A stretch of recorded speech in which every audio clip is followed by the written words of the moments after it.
Kemudian mereka berkata, sesungguhnya tidak akan ada yang dapat menyelamatkan diri. Sesungguhnya tidak akan ada yang dapat menyelamatkan dari batu besar ini kecuali jika kalian berdoa kepada Allah Subhanahu wa taala dengan perantara berbagai amal soleh kalian. Bisolihi a'malikum, dengan perantaraan amal soleh kamu sekalian. Kemudian salah seorang di antara mereka berdoa,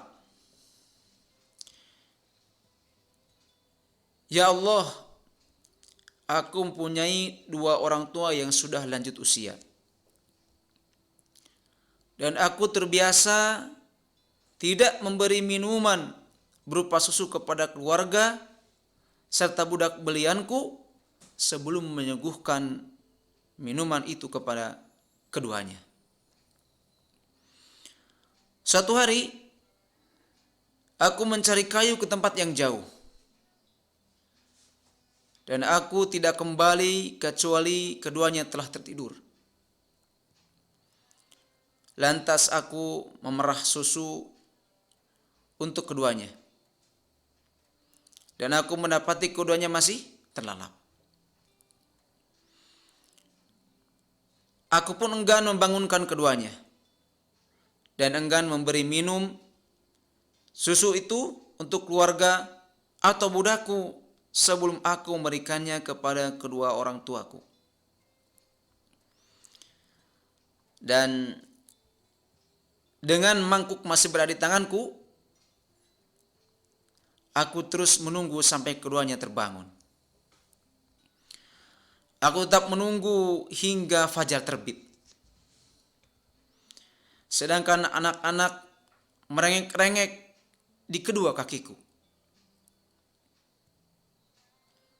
Akhirnya, kedua orang tuaku terbangun dan meminum susu yang dari semalam berada di tanganku. Ya Allah, jika memang aku melakukan hal tersebut karena mengharapkan wajah-Mu, maka berikanlah jalan keluar kepada kami dari batu besar yang menutupi gua ini. Maka batu besar itu bergeser sedikit, namun mereka belum bisa keluar dari gua tersebut. Kemudian yang kedua berdoa, ya Allah, pamanku mempunyai anak perempuan yang sangat aku cintai. Dalam riwayat yang lain disebutkan, aku mencintainya seperti lazimnya laki-laki mencintai wanita.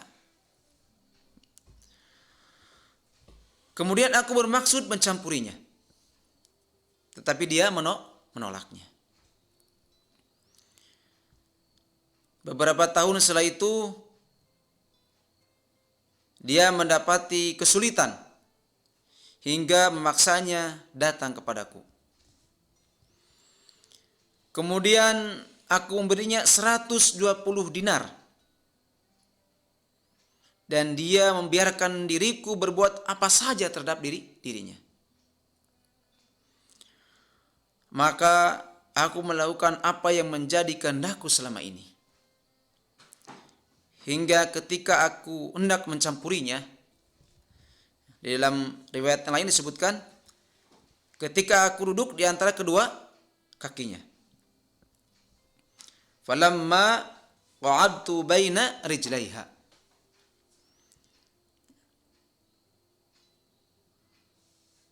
Ketika aku duduk di antara kedua kakinya, wanita itu pun berseru, Ittaqillaha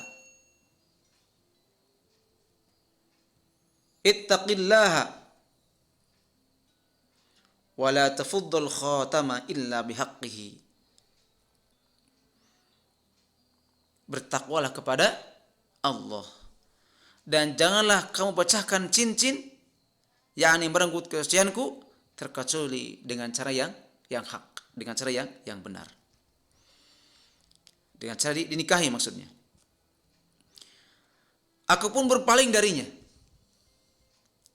Padahal dialah orang yang paling kucintai. Dan aku meninggalkan uang dinar, emas tersebut, adzhab, uang dinar tersebut.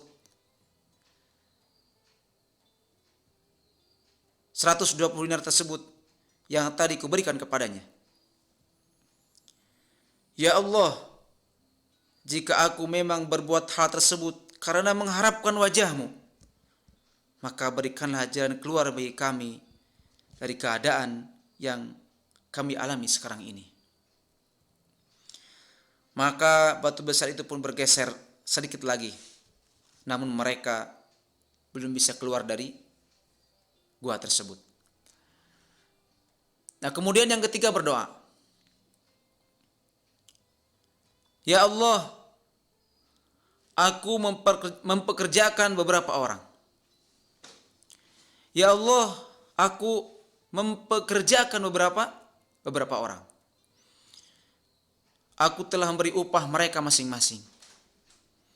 Kecuali satu orang yang tersisa, dia meninggalkan bagian upahnya dan pergi begitu saja. Kemudian aku mengembangkan upah orang itu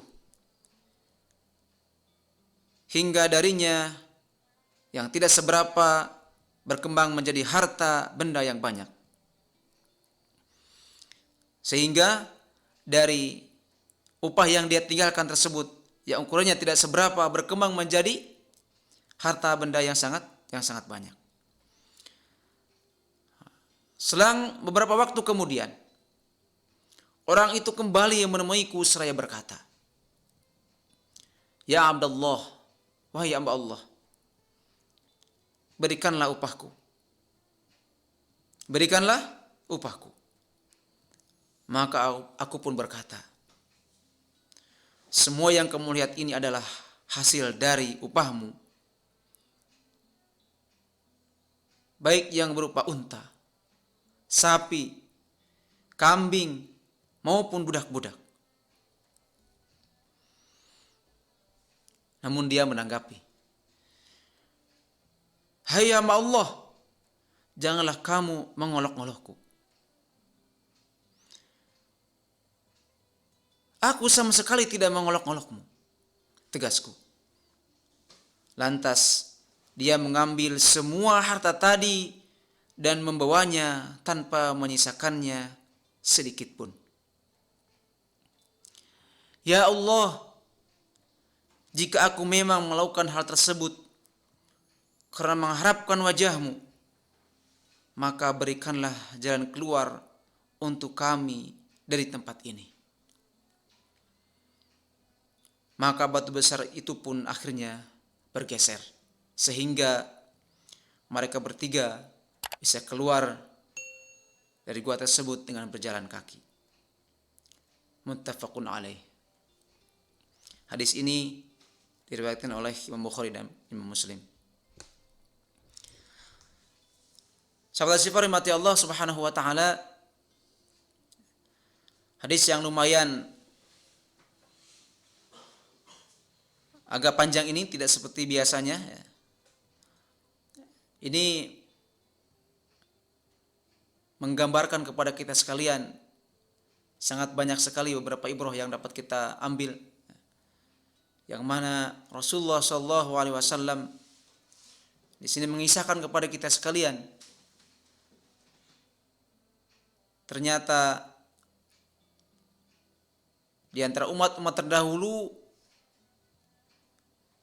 ada yang mereka alami peristiwa-peristiwa yang sangat luar biasa atau di luar kebiasaan. Yang mana ketiga orang tersebut mereka menempuh suatu perjalanan dan mereka di sini digambarkan, dijelaskan mereka berada di bernaung, ya, kemudian bernaung di sebuah tempat di guha, ya, untuk menginap. Lil mabit, ya, untuk menginap. hatta awahumul mabitu, sehingga mereka menginap di tempat tersebut, ya, di gua tersebut. Namun qadarullah di antaranya mereka tertimpa musibah dengan tertutupnya pintu-pintu gua. Tertutupnya pintu-pintu gua oleh suatu benda atau batu yang sangat besar yang melingkar dari atas gua tersebut. Ya, sehingga mereka tidak bisa keluar. Ya, sehingga mereka tidak bisa keluar. Dan akhirnya mereka berada di tempat tersebut, dan akhirnya ya, di antara mereka ada yang berbicara mengajukan salah satu solusi di antaranya, ya, karena tidak bisa keluar, maka di antara mereka ada yang ingat, ya, salah satu di antara alternatif terakhir, ya, jalan terakhir itu adalah dengan memohon kepada Allah Subhanahu wa taala dengan perantaraan, dengan wasilah amal soleh. Di antara mereka ada yang berkata dengan perkataan illa antad'ullaha bisolihi amalikum, kecuali dengan memohon kepada Allah Subhanahu wa taala, ya, dengan perantaraan amal soleh di antara mereka. Beberapa di antaranya, ya, mereka ada yang beramal soleh dengan berbakti kepada orang tua, seperti apa yang dijelaskan tadi di antaranya. Ya. Kemudian juga ada yang beramal soleh, ya, dengan dengan meninggalkan kemaksiatan, ya, disertai dengan berinfak, ya, disertai dengan mengeluarkan hartanya, dengan mengeluarkan harta yang tidak sedikit, artinya sangat banyak, 120 dinar emas.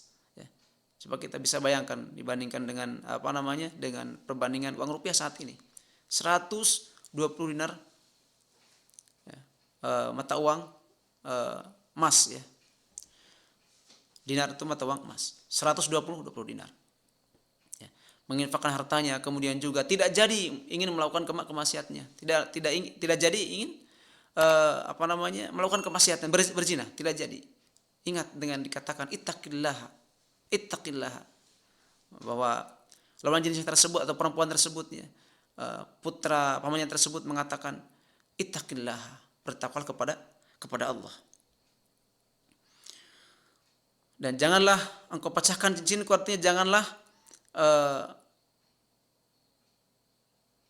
mengganggu kehormatannya, ya, menghancurkan kehormatannya, kecuali dengan cara yang hak, artinya dengan cara nikah, kecuali dengan nikah. Ketika dikatakan seperti itu, maka terperanjatlah, ingatlah, dan langsung meninggalkannya. Artinya meninggalkan kemaksiatan. Ya. Dan yang ketiga diantaranya seorang tajiron, ya, seorang pedagang, ya, seorang pengusaha, ya, yang punya beberapa karyawan diantaranya. Dan diantara salah satu karyawan meninggalkan upahnya, dan ia seorang yang jujur, ya. Baik orang karyawannya tersebut atau apalagi majikannya seorang yang jujur, dan akhirnya majikannya tersebut yang mengembangkan upah yang ditinggalkannya, dan akhirnya dari upah yang dikatakan tidak seberapa tersebut, ya, menjadi berkembang, ya, menjadi bertambah, ya, dari hartanya tersebut, dari upahnya tersebut, sampai disebutkan di sini menjadi onta, ya, kemudian juga berkembang menjadi al-baqarah, menjadi sapi, dan juga menjadi kambing, bahkan mempunyai budak, ya, budak. Dan itu merupakan harta yang melimpah. Dan kemudian karyawan tersebut suatu saat kembali meminta upah tersebut, dan akhirnya si tuan tersebut memberikan semua hartanya, ya, memberikan semua hartanya, dan tidak menyisakan sedikit pun. Ya. Maka mereka semua memohon kepada Allah Subhanahu wa taala dengan wasilah amal soleh tersebut, dan akhirnya Allah Subhanahu wa taala membukakan pintu gua tersebut, ya, menggeserkan batu tersebut akhirnya menjadi bergeser biidznillah, ya, dengan izin Allah Subhanahu wa taala. Akhirnya mereka semua bisa keluar. Sahabat sahabat mati Allah Subhanahu wa taala, ya, mudah-mudahan dengan eh, dibacakannya hadis yang nomor 12 ini, kita menjadi termotivasi kembali ya, dan juga kita menjadi introspeksi diri ya. Kiranya amal apakah yang sudah kita lakukan yang sekiranya akan menolong kita di hadapan Allah Subhanahu wa taala. Amal apakah yang sekiranya yang akan menjadi syafaat, menjadi penolong baik diri kita terutama di hadapan Allah Subhanahu wa taala. Amal soleh apa kiranya yang akan mendatangkan rahmat dan karunia Allah Subhanahu wa taala, yang akan mengantarkan kita ke surga Allah Subhanahu wa taala, yang akan menghindarkan kita dari azab Allah Subhanahu wa taala fid dunya wal akhirah. Terima kasih atas perhatian. Mohon maaf atas segala khilaf dan kekurangan. Subhanaka Allahumma wa bihamdika asyhadu an la ilaha illa anta astaghfiruka wa atubu ilaik. Wa sallallahu ala nabiyyika wa rasulika Muhammadin wa ala alihi wa ashabi ajma'in. Walhamdulillahirabbil alamin. Wassalamualaikum warahmatullahi wabarakatuh.